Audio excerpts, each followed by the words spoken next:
Okay. A couple of weeks ago, I read about a small plane that crashed in Valley Stream. And I called up Richard Kaplan, our aviation expert, and I also sent a text to Brandon Ellis and said, you guys are going to collaborate for this, because how many people can say they live in a town that had a small plane crash? Thank God nobody got hurt, but tell us all about it, Richard, and then we'll hear from Brandon. Absolutely. Absolutely, Howie. April 14, 2019, officials say that a Cessna 172 carrying 3 people on board crashed nose down at 10:15 p.m. on Clarendon Drive. No homes or cars were hit. The plane became tangled up in the overhead wires and was left dangling. This was the aircraft in question. All 3 male passengers on board were able to get out. One of them was slightly injured. According to the Nassau County Police, the plane was rented from Danny Weisman Flight School, an aircraft rental of which runs out of Republic Airport in Farmingdale. The 3 men from Flushing, Queens flew to Niagara, New York early Sunday morning and were on their way home. Investigators believe the pilot may have become disoriented in the fog. According to the Nassau County Police Commissioner, Patrick Ryder, the pilot missed the runway at Republic Airport 4 times. This is very important. 4 times he missed it, and was then redirected to John F. Kennedy International Airport. He says the pilot missed the runway there twice and ran out of fuel. The NTSB is investigating the crash. According to the FAA, the 27-year-old pilot has a commercial license since 2013. The National Weather Service had issued a dense fog advisory at the time of the crash. The 27-year-old pilot was identified as Dongle Kim of Flushing, Queens. Despite the best efforts of... I can't even read my own handwriting, this is frightening. Despite the best efforts and directions, Kim was on his 3rd landing attempt when his plane ran out of fuel and crashed into electrical wires on Clarendon Drive and Valley Stream. It was the end of a nearly 2-hour ordeal in which the plane wandered Long Island airspace that some aviation experts say could have easily resulted in a catastrophe and should never have happened in the first place. Let me break it up a little bit, because I think this is a very pertinent question to ask, and I spoke to Richard about this a week ago.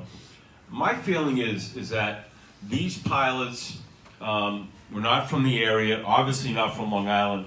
So Richard, my feeling is, I think the fact that they were so unfamiliar with the Long Island, it contributed to them crashing the plane, just because they didn't have knowledge of the area and where to land the plane safely. Absolutely, Howie, absolutely. It's very possible that may have been the case. The fact that the NTSB and the FAA are both investigating this incident just begins to illustrate the seriousness of it. It was the end of a nearly 2-hour ordeal in which the plane wandered Long Island airspace that some aviation experts say could have easily resulted in catastrophe and should never have happened in the first place, laying bare weakness in the FAA's enforcement of its own rules and regulations. Now, this next part is very important. Republic Airport requires that a pilot flying a plane such as Kim's be able to see at least a half mile in front of him at 200 feet in the air in order to land. The visibility that night was only a quarter mile. Wow. JFK requires the same thing, that their weather was even worse with visibility of only 1/8 of a mile in front of him at 200 feet. At that point, however, it was too late to try another runway. Michael Barasech, managing partner of the Manhattan law firm Barasech McGarry, agreed that it was likely an error in judgment to even attempt a landing under such conditions. Barasech maintained that this was an incident that did not have to happen. According to flight instructor Robert Katz, he believes that Kim may have violated a number of other regulations during his flight, including fuel requirements, safe altitude, and compliance with air traffic controller instructions, and could have his pilot's license revoked. Now, what I also want to illustrate is that night they had to shut down JFK completely just to accommodate this particular Cessna, putting countless aircraft at risk, and I'm going to explain why. There was a JetBlue flight that was returning from Trinidad, an Airbus A320, that was on the verge of landing that had to go around. God only knows how long this airplane was circling before he was finally cleared to land. This particular incident could have caused a serious situation if, God forbid, you have a fuel emergency involving a commercial airliner, because now you're forced to have to divert this airliner to another airport. The only other airports in the area that can accommodate the Airbus A320 is Newark International, LaGuardia, and Teterboro. All three airports, I'm sure, were under fog advisories, especially LaGuardia, because LaGuardia sits right on the water. Newark, as you know, has the Port of Elizabeth, which also has water.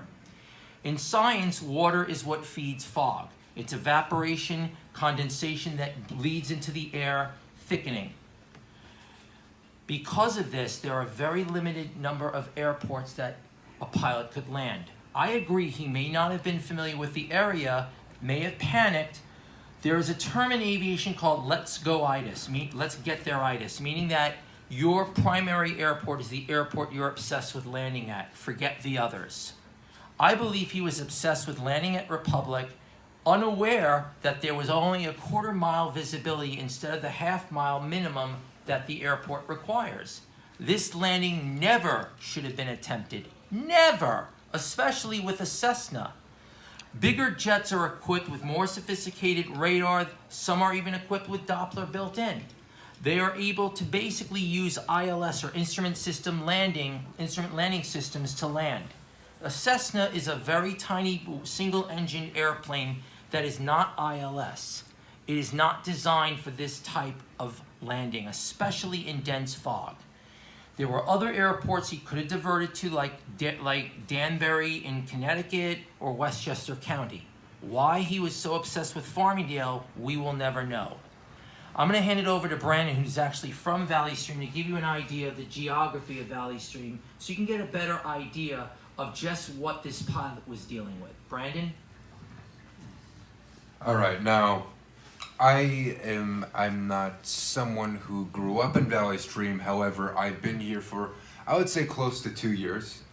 So with that area, it's fairly close to the city, sort of a little bit away from the typical Long Island area.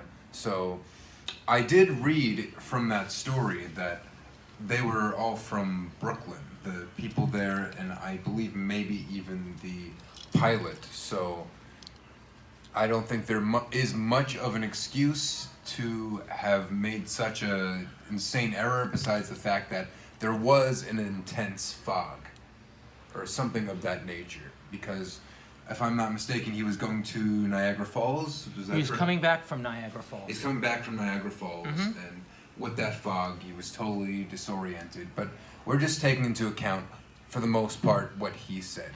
Now, I'm part of a comedy news show on my college radio station, OWWR, Westbury Web Radio. It's called The Dams Report.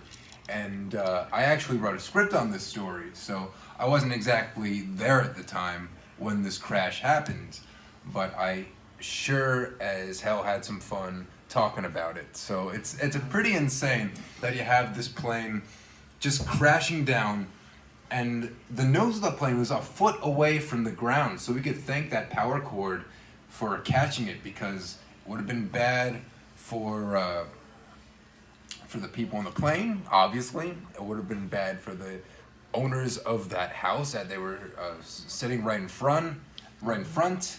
And afterwards, when they came out of the plane, they calmly sat by the curb and waited for the police to arrive. So a very interesting story, which I thought was perfect for my show at the very least.